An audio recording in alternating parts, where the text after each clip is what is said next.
बिस्मिल्लाहिर्रहमानिर्रहीम। अस्सलाम वालेकुम dear students, welcome back to SSCT degree college. Chapter number 1 का लेक्चर नंबर 3 हम कंप्लीट कर चुके थे। आज हम लेक्चर नंबर 4 को स्टार्ट करते हैं। होम्योस्टेसिस चैप्टर है हमारा और इसमें हम पहले के टॉपिक की बात कर लेते हैं कि लेक्चर नंबर 3 में हम लोगों ने क्या क्या बातें डिस्कस की थी। ओस्मो रेगुलेशन से रिलेटेड काम किया था, उससे रिलेटेड बात की थी, उसमें रेगुलेशन से रिलेटेड। फिर उसके साथ हम लोगों ने प्लांट्स में किस तरह से वाटर की अवेलेबिलिटी से प्लांट क्या क्या अडेप्टेशन इंक्रीज कर रहा था, किस तरह से रूट्स की डेवलपमेंट हो रही थी, कौन से जो है वो हेयर्स रूट्स सॉरी लीव्स जो है वो स्पाइंस में कन्वर्ट हो रहे थे। तो ये सारी बातें हम लोगों ने किस में पढ़ी थी, लेक्चर नंबर 3 में पढ़ी थी। ठीक है, और उससे मोस्ट इंपॉर्टेंट क्वेश्चन भी आते हैं प्लांट के ओस्मो रेगुलेशन से related. Exam point of view से क्वेश्चन लाजमी आता है, तो तैयारी शुरू कर दीजिए। और आपके पास जो है वो अब लेक्चर नंबर 4 की बारी है। लेक्चर नंबर 4 में हम डिस्कस करेंगे कि प्लांट्स में एक्सक्रीशन कैसे होती है। पहले तो एक्सक्रीशन की बात करेंगे कि वो क्या होता है, कि removal of all the harmful substances produced in the metabolic process from the body of the plant, इसे कहते हैं एक्सक्रीशन।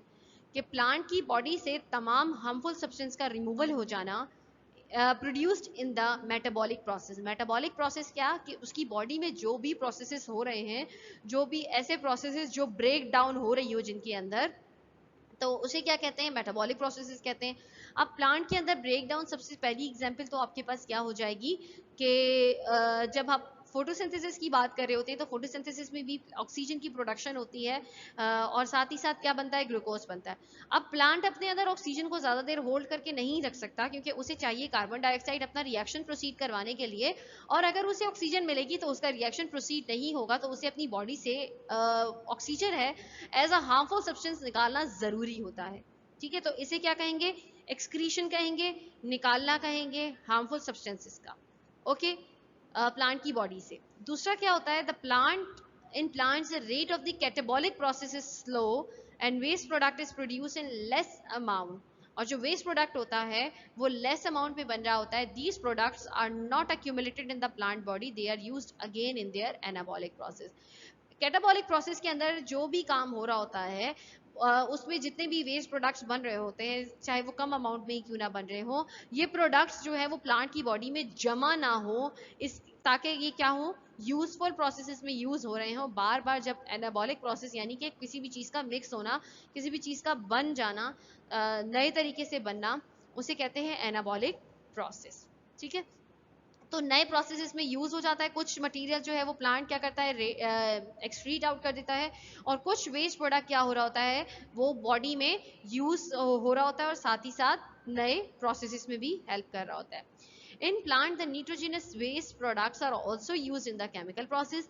जितने भी प्लांट्स के अंदर जितने भी नाइट्रोजनस वेस्ट प्रोडक्ट्स हैं, लाइक नाइट्रोजन बेस्ड कंपाउंड्स जितने भी या वेस्ट प्रोडक्ट्स जितनी भी बन रही हैं, वो सारे के सारे केमिकल प्रोसेसेस में भी यूज हो रहे होते हैं। They are not remove from the plant body, तो ये प्लांट की बॉडी से रिमूव नहीं होते, क्योंकि ये किसी ना किसी केमिकल प्रोसेस में काम कर रहे होते हैं। जैसे कि नाइट्रोजनस वेस्ट प्रोडक्ट्स, नाइट्रोजन आपके पास रिलीज हो और वो किस प्रोसेस में यूज हो रही हो, वो किसी ना किसी केमिकल प्रोसेस में यूज हो रही हो, तो ये भी इसके लिए एडवांटेज का काम होता है। तो सारा का सारा जो है वो एक्सक्रीट नहीं होता, कुछ जो है वो अमाउंट यूजफुल कामों में भी यूज होती है।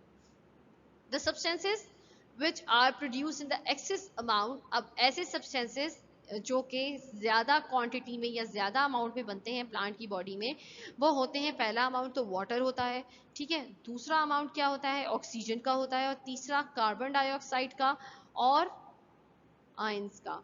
तो ये सारे के सारे जो हैं वो एक्सेस अमाउंट में प्रोड्यूस हो रहे होते हैं। पहला आपके पास रिमूवल ऑफ वाटर। अच्छा, अब पानी को कैसे बॉडी से रिमूव किया जा सकता है, इनको रिमूव करना ज़रूरी है, क्योंकि बॉडी में हर चीज़ का चेक एंड बैलेंस रखना ज़रूरी है।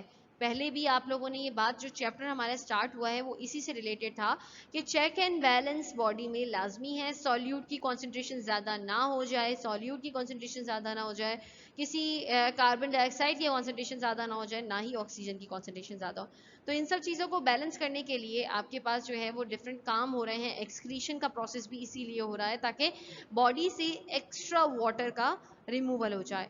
तो एक्स्ट्रा वाटर किस तरीके से रिमूव हो सकता है, किन दो प्रोसेसेस के थ्रू होगा, तो एक तो आपके पास ट्रांसपायरेशन हो गया, जो किसी भी प्लांट की सरफेस के ऊपर से हो रहा होता है, किसी भी प्लांट के लीव के अपर पोर्शन से हो रहा होता है, ठीक है। और दूसरा आपके पास क्या हो जाता है, ग्यूटेशन हो जाता है, जो कि ड्रॉपलेट्स की फॉर्म में होता है, और पहले भी आप ग्यूटेशन के बारे में पढ़ चुके हैं।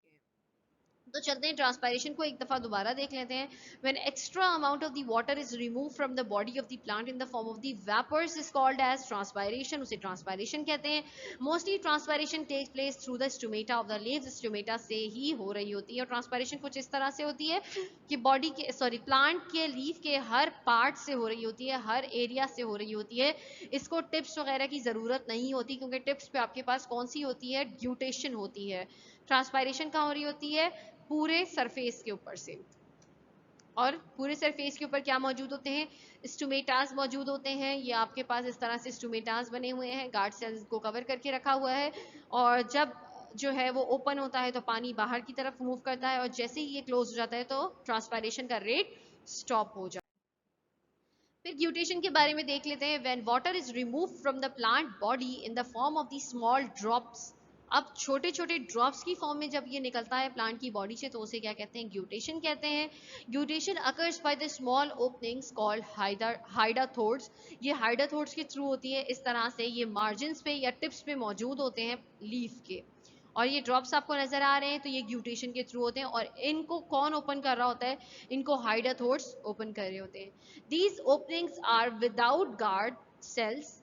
ऐसी ओपनिंग्स हैं जिनके पास गार्ड सेल मौजूद नहीं होता on the tip and the margin of the leaves. ना ही इनके गार्ड सेल्स कहाँ मौजूद होते हैं, टिप पे मौजूद होते हैं, ना ही मार्जिन पे मौजूद होते हैं। इनकी ओपनिंग जस्ट एक पोर होता है, जैसे ही वहां तक पानी पहुंचता है ये वहां से इसको एक्सक्रीट आउट करना शुरू कर देते हैं। इन्हें खोल बंद करने की जरूरत नहीं पड़ती, इनके ऊपर डायरेक्ट पोर मौजूद होता है। वो पोर ही क्या करता है, इसके ड्रॉपलेट को बाहर निकालने की मदद करता है। अब ग्यूटेशन क्या है, guttation take place in those plants which grows in tropical rain forest. ये उन प्लांट्स में होती है जो कि रेनी एरियाज में ग्रो कर रहे होते हैं, या ऐसे रेनी फॉरेस्ट में ग्रो कर रहे होते हैं, where rate of the absorption is high, जहां पर पानी का एब्जॉर्प्शन रेट बहुत ही ज्यादा होता है, जिसकी वजह से ज्यादा पानी को जो प्लांट है वो ज्यादा पानी एब्जॉर्ब कर लेता है। अब उसे जितनी स्पीड से वो एब्जॉर्ब कर रहा है, उतनी ही स्पीड से उसे एक्सक्रीट भी तो करना है। क्यों, क्योंकि अगर उसकी बॉडी में ज्यादा पानी होगा तो उससे प्रॉब्लम क्रिएट होना शुरू हो जाएगी। ठीक है, तो उसने क्या करना है, जितनी स्पीड से उसकी रूट्स वर्क कर रही हैं, उतनी स्पीड से उसके स्टोमेटास भी स्टोमेटास उसमें नहीं होते ना, तो इसमें हाइडाथोड्स होते हैं, उतनी स्पीड से हाइडाथोड्स के पोर वर्क कर रहे होते हैं, ताकि वो ड्रॉपलेट्स की फॉर्म में बाहर निकल सके। ट्रांसपायरेशन का रेट स्लो होता है, रीजन के स्टोमेटास के जो पोर होते हैं या स्टोमेटास के जो गार्ड सेल्स होते हैं वो बहुत माइन्यूट से होते हैं, जबकि इनके पोर जो है वो थोड़े से लार्जर इन साइज होते हैं, इसीलिए ड्रॉपलेट्स होते हैं बड़े बड़े।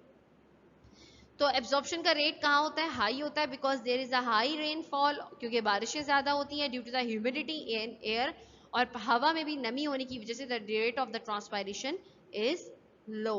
ठीक है, अब ट्रांसपायरेशन का जो रेट हो जाता है वो कम होता है, जबकि ग्यूटेशन का जो रेट होता है वो क्या हो जाएगा, ज्यादा हो जाएगा, क्योंकि ड्रॉप्स को बाहर निकालना है, ज्यादा तेजी से पानी को बाहर निकालना है। तो ट्रांसपायरेशन का रेट जो है ऑब्वियसली स्लो हो जाएगा, क्योंकि स्टोमेटास इतनी ज्यादा ओपनिंग प्रोवाइड नहीं कर रहे। तो कौन सी ओपनिंग से निकलेंगे, ये हाइडाथोड्स की ओपनिंग से। ठीक है, अच्छा डिफरेंसेस देख लेते हैं ट्रांसपायरेशन और ग्यूटेशन के, स्टोमेटा एंड हाइडाथोड्स की। तो एग्जाम में इसके हवाले से बात होती है, तो एक दफा इसको देख लेते हैं। Take place through the cuticle, lenticel and stomata. Transpiration mainly 3 processes से होती है, cuticular transpiration, lenticular transpiration and stomatal transpiration. याद है आप लोगों को, तो इन 3 पोर्शन से ट्रांसपायरेशन हो सकती है, जबकि ग्यूटेशन आपके पास सिर्फ हाइडाथोड्स के थ्रू हो सकती है। It occurs in the day time and lost water in the form of the water vapours. ये सिर्फ दिन में होती है, ठीक है, जबकि ग्यूटेशन रात में होती है। अच्छा, ये पॉइंट भी मैं आपको बताना थोड़ा सा स्किप हो गया था, अच्छा हो गया यहाँ मिल गया मुझे ये पॉइंट, कि it occurs in the day time, ये दिन में होता है। ट्रांसपायरेशन का जितना प्रोसीजर है वो दिन में हो रहा होता है और वाटर वेपर्स की फॉर्म में निकल रहा होता है, जबकि ये सारा काम ग्यूटेशन का होता है वो रात के वक्त हो रहा होता है और वाटर ड्रॉपलेट्स की फॉर्म में निकलता है। Occurs during the dry days, ये जब बहुत ज़्यादा ड्राई कंडीशन होती है तो पानी बहुत छोटे छोटे कतरों की सूरत में निकलता है, लेकिन जब ह्यूमिड कंडीशन होती है, यानी कि पानी बहुत ज़्यादा हो रहा है, हवा में नमी मौजूद है, और तो उस सूरत में क्या होता है, ग्यूटेशन का काम हो रहा होता है। It is beneficial to the plants, ये प्लांट्स के लिए बहुत फायदेमंद है, as it main body temperature by providing cooling effect. इसका बॉडी टेम्परेचर कब मेंटेन रहता है, कि ये कूलिंग इफेक्ट प्रोवाइड कर रहा होता है। ठीक है, ये कूलिंग प्रोसीजर कर रहा होता है कि हल्के हल्के ड्रॉप्स जो है वो वाटर वेपर्स जा रहे होते हैं, तो ठंडक फील हो रही होती है, प्लांट का टेम्परेचर जो है वो मेंटेन रहता है. It is less significant to plant and sometime causes injury by deposition of the salt on the leaf tips. क्या होता है, ये थोड़ी सी जो है वो नुकसानदेह होती है प्लांट के लिए. रीजन ये है कि क्या हो जाएगा, प्लांट पे इंजरी आना शुरू हो जाएगी. रीजन कि जब सॉल्ट्स जो है वो ड्रॉपलेट्स की फॉर्म में निकलना शुरू होंगे, सॉल्ट्स और वाटर मिलकर जब ड्रॉपलेट्स की फॉर्म में निकलना, ग्यूटेशन आपने पीछे देखी भी थी, मैंने एक पिक्चर में दिखाया भी था कि किस तरह से सॉल्ट्स उसके बाहर वाइट वाइट कलर के होते हैं, तो वो ड्रॉपलेट्स की उसमें होते हैं, ग्यूटेशन के थ्रू हो जाते हैं. तो वो ड्रॉपलेट्स वो जो सॉल्ट के डिपोजिशन हो जाती है, तो उस डिपोजिशन की वजह से लीफ टिप्स जो होती हैं वो डिस्टर्ब हो जाती हैं, उनके अंदर जो है वो डिपोजिशन शुरू हो जाती है, और प्लांट के पोर्स या फिर प्लांट के जो ग्यूटेशन के जो पोर्स होते हैं, हाइडाथोर्स, वो बंद होना शुरू हो जाते हैं. तो इसीलिए जो है वो ये थोड़ा सा लेस सिग्निफिकेंट प्रोसेस है. अब स्टूमेटा और हाइडाथोर्स के दरमियान डिफरेंस देख लीजिए. तो occurs in the epidermis, leaf and young stem. ये कहाँ मौजूद होते हैं, एपिडर्मिस पे मौजूद होते हैं, यानी कि ऊपर वाली प्लांट की जितनी भी सरफेस होती है लीफ की, उस पे मौजूद होते हैं, और साथ ही साथ ये यंग स्टेम पे होते हैं. स्टेम का मतलब, यंग स्टेम का मतलब ये होगा कि जो ग्रीन कलर की स्टेम होती है ये उन पे मौजूद होते हैं, ब्राउन वाली स्टेम पे मौजूद कम होते हैं. अच्छा जी, उसके बाद आ जाइए हाइडाथोर्स के ऊपर. तो हाइडाथोर्स कहाँ मौजूद होते हैं, ये टिप और the margin of the leaves, ये इन दो जगहों पे मौजूद होते हैं. ग्रोन इन द मॉइस्ट और शेडी प्लेसेस, और कहाँ पर ग्रोन करते हैं, जब भी ऐसे प्लांट्स के अंदर ग्रो कर रहे होते हैं जो मॉइस्ट और शेडी प्लेस में ग्रो करते हैं. Stomatal aperture is surrounded by the two guard cells. Stomatal aperture जो है वो सराउंड करता है, दो गार्ड सेल्स मौजूद होते हैं, जबकि इसके इर्द गिर्द कोई गार्ड सेल मौजूद नहीं होता. और रिंग इज क्यूटिकुलराइज्ड. एक रिंग जो होता है वो मौजूद होता है एक क्लोरोफिलस सेल का. एक क्लोरोफिलस सेल्स का क्या मतलब है, ऐसे सेल्स उसके इर्द गिर्द घूम रहे होते हैं जो कि नॉन क्लोरोफिलस होते हैं. वो सिर्फ एक ऐसे सेल्स होते हैं जो कि सपोर्ट कर रहे होते हैं प्लांट की ग्रोथ को. तो ठीक है, ये एक क्लोरोफिलस सेल्स होते हैं, बस उनका रिंग मौजूद होता है. वो रिंग इन हाइडाथोर्स के अपर्चर के सराउंड घूम रहे होते हैं, और बस इससे रिलेटेड यही चीज थी. The two guard cells are generally surrounded by the subsidiary cells. Guard cells के गिर्द आपके पास कुछ ऐसे सेल्स मौजूद हैं जो सब्सिडरी होते हैं, जो साइड सेल्स होते हैं, इनके गिर्द जो होते हैं वो साइड सेल्स मौजूद होते हैं. जबकि अगर हाइडाथोर्स की बात की जाए तो हाइडाथोर्स के इर्द गिर्द कोई सब्सिडरी सेल मौजूद नहीं होता, जबकि कोई सपोर्टिव सेल मौजूद नहीं होता जो कि इनके सेल्स को सपोर्ट करे. इनके इर्द गिर्द ऐसे सेल्स मौजूद हैं जिनका नाम मैं पहले भी ले चुकी हूँ, a chlorophyllous cells. These are involved in the transpiration and exchange of the gases. तो स्टोमेटा किस काम के लिए होते हैं, ट्रांसपायरेशन का काम करवाते हैं, और एक्सचेंज ऑफ द गैसेस के कार्बन डाइऑक्साइड का प्लांट के अंदर से प्लांट के अंदर जाना और ऑक्सीजन का प्लांट से बाहर जाना. तो ये काम कौन करवा रहा होता है, स्टोमेटा करवा रहा होता है, जबकि they are involve in the guttation. तो हाइड्रोथोर्स किस में इन्वॉल्व होते हैं, ग्यूटेशन के. अब release of the oxygen and carbon dioxide के, कार्बन डाइऑक्साइड का क्योंकि ये भी एक एक्सक्रीशन का प्रोसेस है, ऑक्सीजन का अंदर आना, ऑक्सीजन का बाहर जाना और कार्बन डाइऑक्साइड का अंदर जाना, इट्स सेल्फ एक्सक्रीशन का प्रोसेस है. तो ये कैसे होता है, in the presence of the sunlight the plant uses the carbon dioxide for photosynthesis. Plant carbon dioxide को यूज करता है, क्यों, क्योंकि फोटोसिंथेसिस के लिए उसे क्या बनाना होता है, अपना ग्लूकोज बनाना होता है, अपना फूड बनाना होता है. And releases the oxygen, but in the absence of the light there is no photosynthesis. जब लाइट खत्म हो जाती है तो फोटोसिंथेसिस का प्रोसेस स्टॉप हो जाता है, लेकिन एक्सक्रीशन का प्रोसेस स्टॉप नहीं होता. वो रेस्पिरेशन के दौरान यानी रात के वक्त भी चल रहा होता है. रात के वक्त क्या होता है, ऑक्सीजन को वो यूज कर रहा होता है. याद है कैम्प साइकिल और केल्विन साइकिल पढ़ी थी, तो वो ऑक्सीजन को यूज कर रहा होता है और कार्बन डाइऑक्साइड को रिलीज कर रहा होता है. तो एक्सक्रीशन का प्रोसेस दिन और रात दोनों में चल रहा है. सुबह के टाइम या दिन के टाइम जो है वो फोटोसिंथेसिस के थ्रू हो रहा होता है, और रात के टाइम वो रेस्पिरेशन के थ्रू हो रहा होता है. ओके, आयंस किस तरह होंगे in the body of the plant, ions की एक्सक्रीशन कैसे होती है in the body of the plants. The excess amount of the ions are combined with the organic compounds. जितने भी आयंस होते हैं, सल्फेट आयन, फॉस्फेट आयन, इस तरह के आयंस किसके साथ कंबाइन हो जाते हैं, बड़े वाले ऑर्गेनिक कंपाउंड्स के साथ, लाइक फैटी एसिड्स के साथ. जब ये कंबाइन हो जाते हैं then they deposit in the dead cells of the body. फिर ये कहाँ चले जाते हैं, डेड सेल्स के अंदर. पूरे प्लांट की बॉडी के इर्द गिर्द जो ट्री होता है उसका जो तना होता है वो मोटा क्यों होता चला जाता है, क्योंकि उसके अंदर डेड सेल्स की डिपोजिशन होना शुरू हो जाती है. आयंस ज़्यादा होते हैं तो वो ऑर्गेनिक कंपाउंड्स के साथ जुड़ना शुरू हो जाते हैं, लॉन्ग चेन बना लेते हैं, चेन के साथ साथ ब्रांच भी होते हैं. तो डेड सेल्स जो है वो बॉडी के अंदर डिपॉजिट होना शुरू हो जाते हैं, such as heartwood and bark और some time in the other cells of the body. एक एग्जांपल हार्टवुड की और बार्क की दूंगी। ये रही हार्टवुड प्लांट, ये लकड़ी का तना नजर आ रहा है, जो उसका ट्री का तना होता है जिसको हमने बीच में से क्रॉस सेक्शन किया हुआ है। और जो अंदर का एरिया है, जो सबसे अंदर वाला एरिया है, इसे कहते हैं हार्टवुड। ये डिपोजिशन होना शुरू हो रही है आहिस्ता आहिस्ता, किसकी? ये डिपोजिशन हो रही है आयंस की। ये और भी ज्यादा आयंस की डिपोजिशन होती चली जाएगी। ये डेड बार्क है और ये सैपवुड है। ये सब जो हो रहे हैं ये आपके पास क्या हो रहा है, ये इसके डिपोजिशन हो रही है किसकी? आयंस की विद ऑर्गेनिक कंपाउंड। इसकी वजह से इसका साइज बढ़ता चला जाता है, ठीक है। डेड अंदर बढ़ते चले जाते हैं, डेड सेल्स बढ़ते जाते हैं, तो उस प्लांट का जो साइज है वो इंक्रीज होता जाता है। ओके उसके बाद मैं क्वेश्चंस की बात करती हूँ कि शॉर्ट क्वेश्चन और लॉन्ग क्वेश्चन कौन कौन से एग्जाम के हवाले से इंपॉर्टेंट है। तो name two aspects of the homeostasis, homeostasis के दो एस्पेक्ट्स की बात आप करेंगे। तो ऊपर ही आपको क्वेश्चन में मेंशन है, दो एस्पेक्ट्स के नाम आप बता सकते हैं। एनी टू, तीन होते हैं, osmoregulation, thermoregulation, excretion. आप कोई भी दो दे सकते हैं, ठीक है। What do you want to understand by the term hydathodes? हाइड्रोथोड की डेफिनेशन दे दीजिएगा, डिफ्रेंशिएट दे दीजिएगा। ट्रांसपायरेशन और ग्यूटेशन के दरमियान जो मैंने लिखवाए हैं उनको ही याद कीजिएगा। उसके अलावा जो 2 नंबर का सवाल होता है, ये 3 सवाल थे, ये एक एक नंबर के थे। और जो 2 नंबर वाले सवाल हैं वो कौन कौन से हैं? Right a note on excretion in plants. Plant में एक्सक्रीशन, 4 जो मैंने एस्पेक्ट्स लिखवाए हैं, प्रोस्पेक्टिव्स हैं, उन चारों को आपने डिफाइन करना है, उस पर नोट लिखना है। नेगेटिव और पॉजिटिव फीडबैक क्या होते हैं उनके बारे में बताना है क्वेश्चन नंबर 2 में। क्वेश्चन नंबर 3 में क्या करना है? What are the adaptations develop in the xerophytes to conserve water and survive during the draft condition? ये जो है एडेप्टेशंस वो वाली हैं जिसमें इसने स्पाइंस को जनरेट किया था लीव्स के बदले। और सारे पॉइंट्स जो हैं वो आपके पास गिवन है उसके अंदर, आप देख लीजिएगा कि उन्होंने अपनी रूट्स को ज़्यादा अंदर तक फैलाया हुआ था। फिर साथ ही साथ कुछ जीरोफाइट्स ने क्या किया था, जैसे कैक्टस वगैरह है, इन्होंने अपने जो है रूट्स को ऊपर डेवलप करवा लिया था, सरफेस के ऊपर, ज़मीन के ऊपर ही ले आए थे ताकि वो जितना पानी आ सके तो उसको फ़ौरन से एब्जॉर्ब कर सकें। फिर कुछ लीव्स को स्पाइंस में कन्वर्ट किया गया ताकि ट्रांसपायरेशन कम हो सके। तो ये सारे जो हैं वो एडेप्टेशंस हैं जीरोफाइट्स की।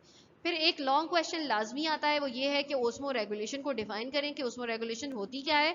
साथ ही साथ किसी एक की बारे में आपको पूछ लिया जाएगा। अब आपने तो सारे याद करने, क्योंकि आपको नहीं पता कि वो कौन सा दे देगा प्लांट के बारे में। वो जीरोफाइट भी दे सकता है, वो मीजोफाइट भी दे सकता है, वो हाइड्रोफाइट्स भी दे सकता है, और वो सेकंड क्या था लास्ट हमारे पास, हेलोफाइट्स। ये चारों, इन चारों में से कोई भी प्लांट के बारे में डिस्क्रिप्शन दे देगा और उनकी एग्जाम्पल्स आपने लिखनी होगी, सारे पॉइंट्स लिखने हैं और एग्जाम्पल्स लिखनी है। स्टूडेंट्स हमारा जो चैप्टर है, चैप्टर नंबर 1 होम्योस्टेसिस का, ये यहीं ख़त्म हो चुका है। इसके बारे में हमने सारी डिस्कशन भी कर ली है, इनके क्वेश्चंस भी दे दिए हैं, इनको डीपली समझा भी दिया है। तो अब आपने क्या करना है, इनको याद करना शुरू करना है और समझें अच्छी तरीके से। इंशाल्लाह आपको नेक्स्ट चैप्टर के साथ नए लेक्चर में मिलते हैं, ठीक है। तब तक कि आप अपना ख्याल रखें। अल्लाह हाफिज।